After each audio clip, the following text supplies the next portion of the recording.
Well, whenever it comes to learning a language, writing it down, speaking it up, the grammar is the most essential part.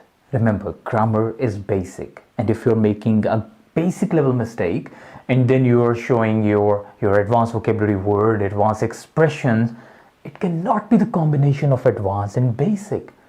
You have to show the variety of your sentences, variety of the grammar tense structure.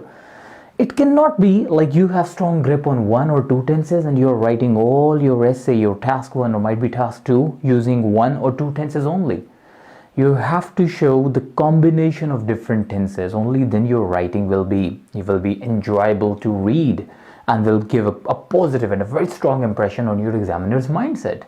Another thing, you should be using your compound and your complex sentences, and that's what you can only do if you have a strong grip on grammar. If someone tells you or you take it like that you do not have a strong grip on grammar, take it like the top priority. Work on it.